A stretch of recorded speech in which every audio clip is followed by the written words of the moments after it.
Prime time local news, serving the Lakeland and Midwest regions.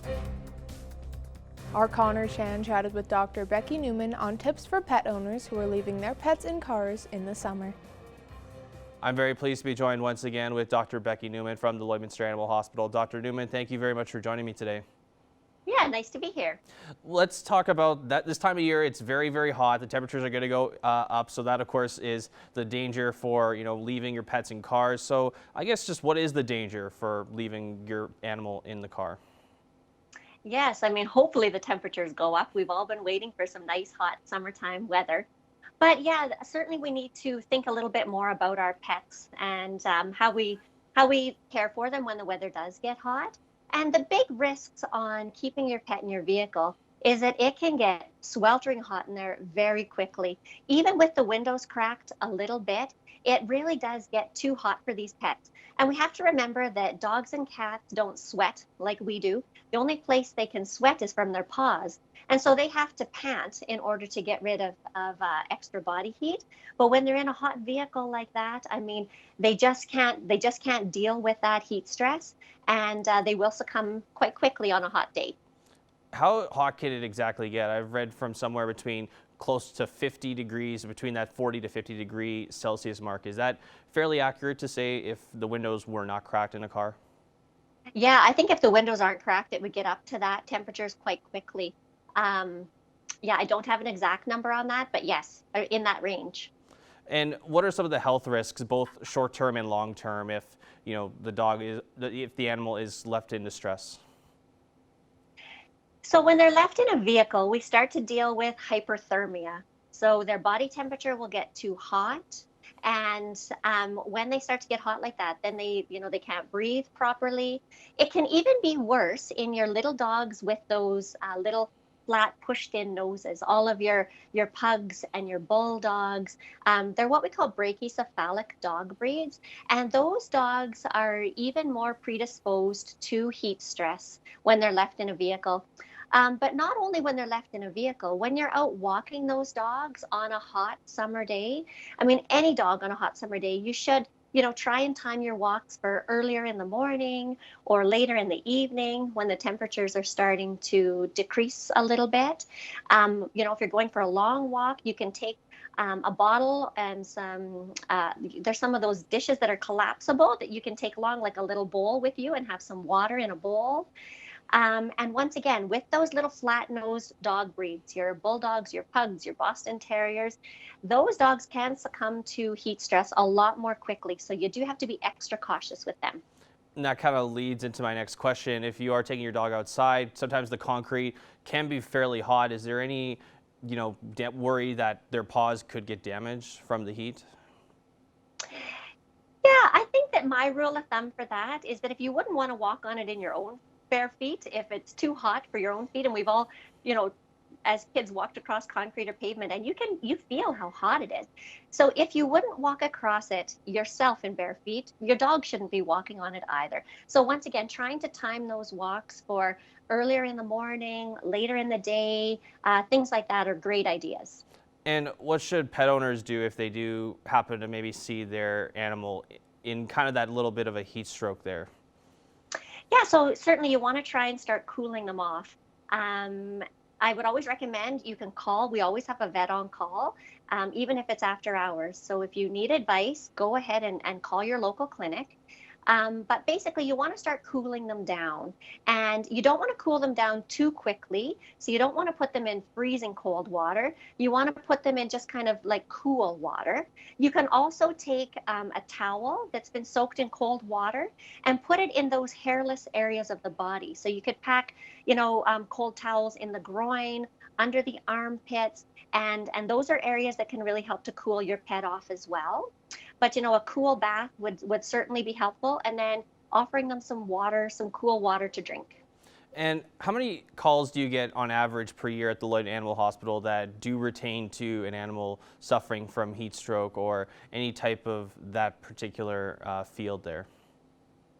I think that the awareness around heat stroke in our pets has really increased in the last few years. And I think that most of our pet owners do a really good job of this. But I would say we probably get in those hot summer months in July and August, probably 2 to 3 phone calls a week, just wondering if it could be heat stress, if their pet's acting a little bit off, could it be heat stress? But like I say, I think just doing awareness campaigns like this has really helped a lot of our owners know what to look for and how to prevent it. And lastly, just before we wrap things up here, what should someone do if they do happen to see an animal in distress in a vehicle without the windows cracked on a really hot day? Yeah, that's a good question. The first thing that I would do would be to try and contact the City of Lloydminster bylaw officer, because I think technically that would be an issue for bylaw. If you couldn't get a hold of bylaw, then my second recommendation would be to call the RCMP and see if they'd be able to help you in that situation. Well, Dr. Newman, I really appreciate your time, as always, sharing what you have to say when it comes to our pets, making sure that they are healthy and well. So thank you very much. You're welcome, and we'll hope for some of that hot summer weather. Furniture set and design supplied by Furniture Gallery and Furniture House, downtown Lloydminster. Weaver Park Campground is one of many campgrounds opening across Alberta and Saskatchewan June 1st. And I'm joined now with Jordan Newton of the City of Lloydminster to discuss what camping will look like here in the city. Thank you for coming on today, Jordan. And now, first off, what will it look like here this summer in respects to policies the city has put in place here at Weaver Park? Yeah, so as of June 1st, we did open Weaver Park Campground in the City of Lloydminster. It is open to all travelers, both in Alberta and Saskatchewan. Right now, you may notice a few differences within the park. Under the provincial guidelines, we did close our common gathering areas like picnic spaces and our picnic areas, as well as our washrooms and laundry services are closed as of right now. But as things change in the province with the guidelines, we'll be looking to make those changes as well. And on the camper side of things, what's their responsibility, or what guidelines do you have for them to follow while they are camping to ensure that they are continuing to have fun, but at a safe distance? Yeah, we do have our contractor there that is going to further promote social distancing within the campground, and we encourage the campers to stay on their own site as much as possible. And as well, campgrounds this year will be operating at less than full capacity. So what can campers expect at Weaver Park Campground this summer? Yes, we only have every other camping stall is available for rental, and that is just under the provincial guidelines. And now for campers as well, looking to book here this summer, is that process going to have changed as well, or just the fact that obviously there will be less campsites available for them if they do want to come out here this summer? No, just the amount of campsites that are reduced.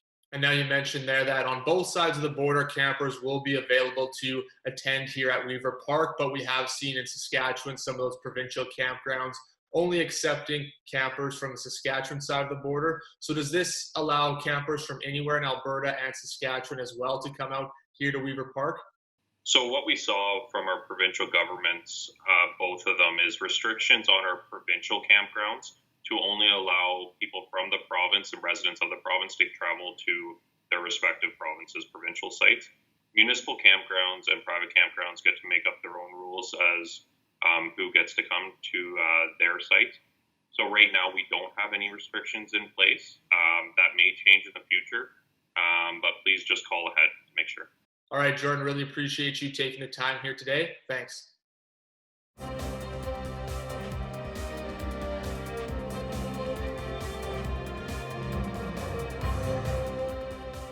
When Mike Sidoric announced his retirement after almost 40 years at the Lloydminster Agricultural Exhibition Association, he left some big shoes to fill.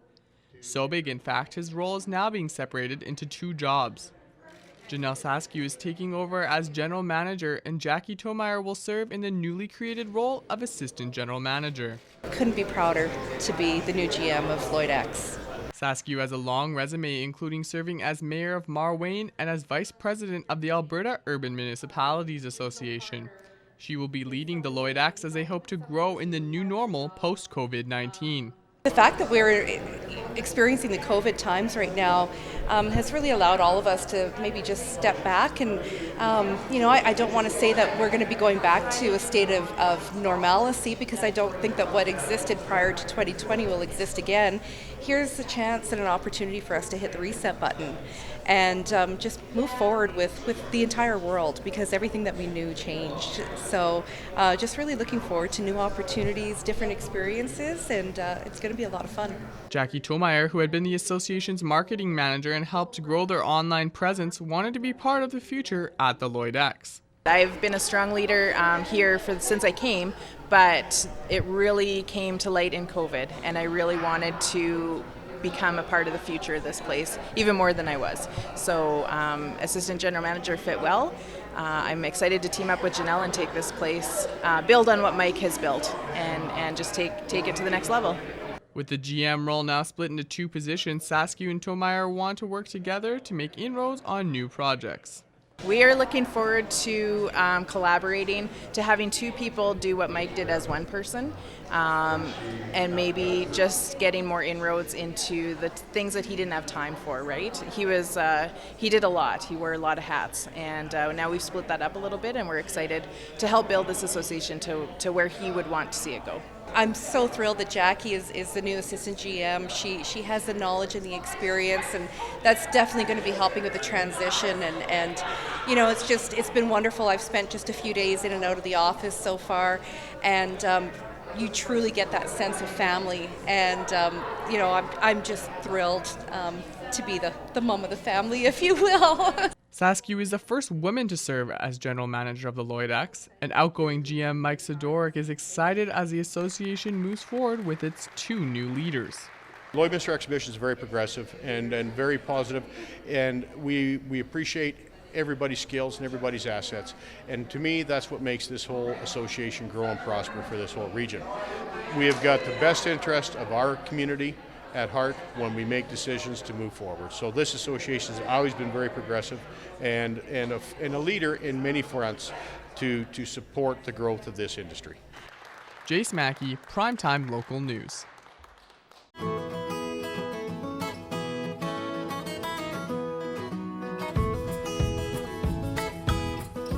I'm joined here once again with Zoe Gray from the Lloydminster and District SPCA. How are you doing today, Zoe? I'm doing great. How are you? I'm doing great. Thanks for asking. So who do we got here today? We got a couple cute little black kittens. What are their names? This is Drip and Drop. They are a part of a crew we have here at the SPCA. Of course, they're your typical rambunctious little kittens right now. That's adorable. And so are these the only two left from that litter, or are they like brother and sister, brother? What do we got?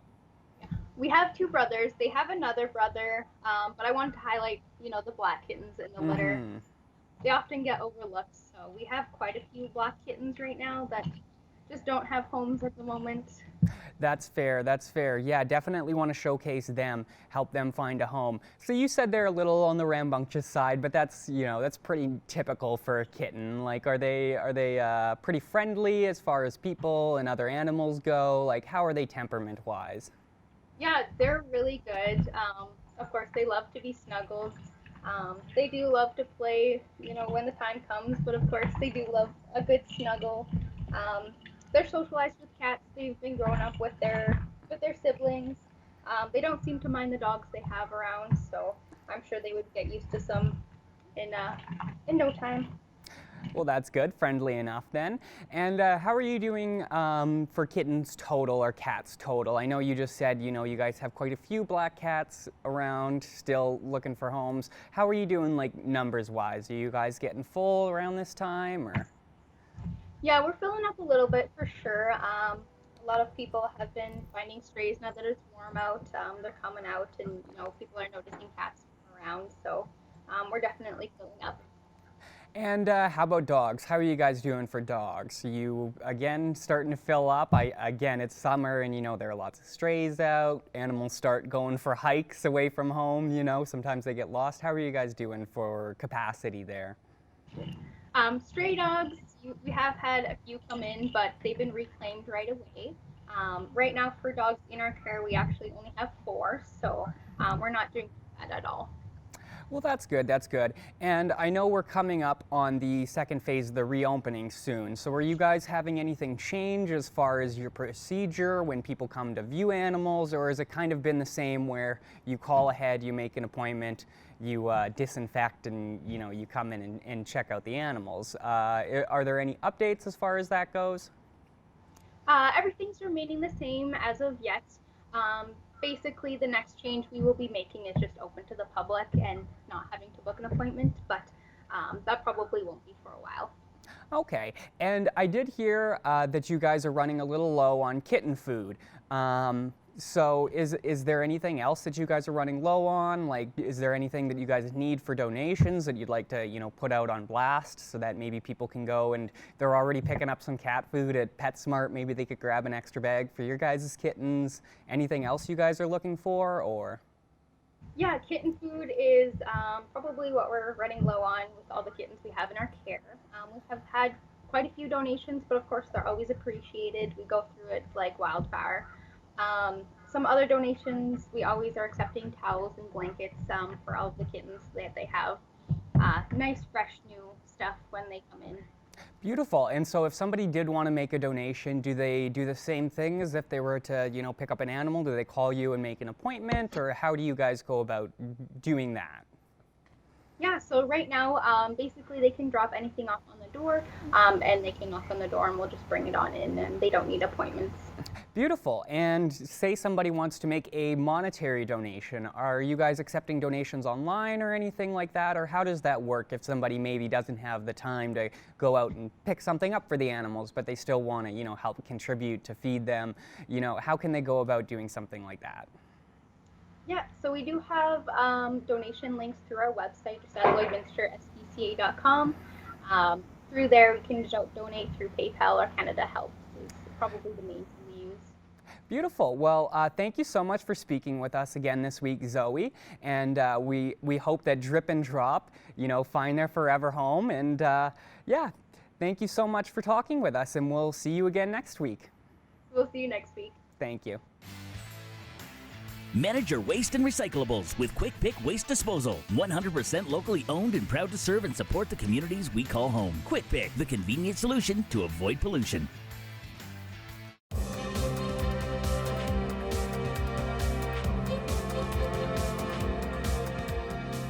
After wrapping up his senior year at Arizona State University, Captain Tyler Bush joined our Evan Kenny.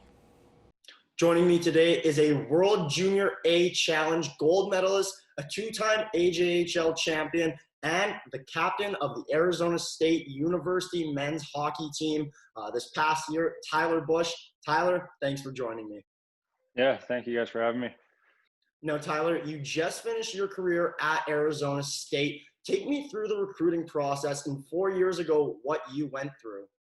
Yeah, obviously, when they became a new program, Coach Powers kind of reached out to me right away and wanted to get me down on a visit. And I mean, it's as soon as I got down here, I fell in love with the place. Obviously, the weather, the campus is huge, tons of students. The atmosphere here is just incredible, and it was something that I've never even seen before. So when I was down here, I actually decided that I would commit here, and it didn't take much. I think that apart from the weather and living here and everything like that, I think the way the program was going and just getting an opportunity to be a part of something new and getting a chance to play right off the bat, I think was something that attracted me to ASU. And I mean, I can't ask for more. I had a great 4 years here, and I love my time here and couldn't ask for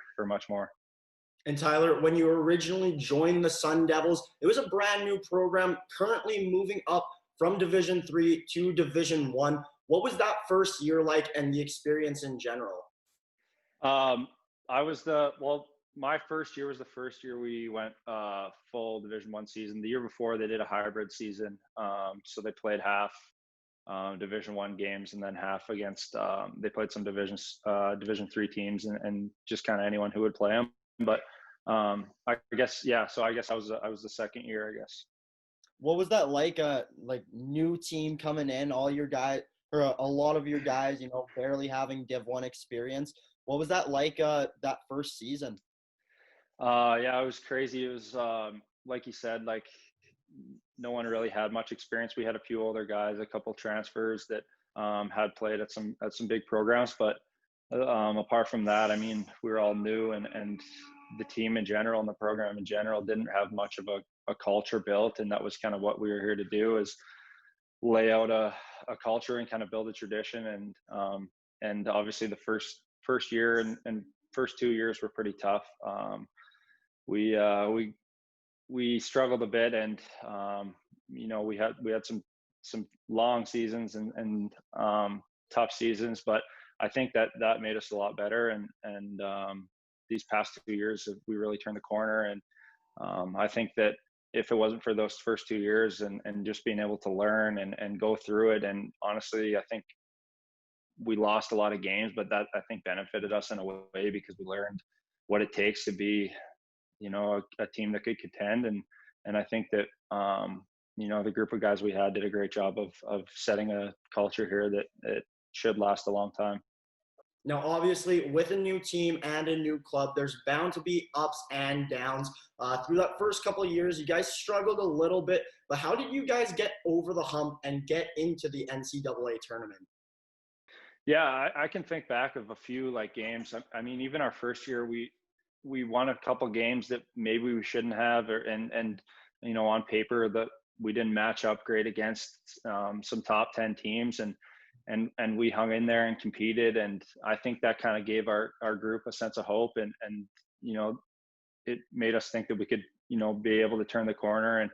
And obviously with the following years, we did bring in better recruits, and like any team that is new, we probably had a better, more talented roster, and I think that helped. But the core group of guys that have been here for the 3 and 4 years, really, I think, learned how to compete, and what it takes to be good, just from playing against the best teams. And I think that year we did get a lot of great goaltending. Our goalie was really good and stood on his head most of the year. But I think just our group as a whole was really focused on getting the job done, and proving people wrong. And that's something kind of we rallied behind, and obviously got to go to the tournament and stuff like that. But I think just the sense of compete and desire to win in our group was kind of what got us over the hump. Well, Tyler, we appreciate you taking this time. Thanks for joining us.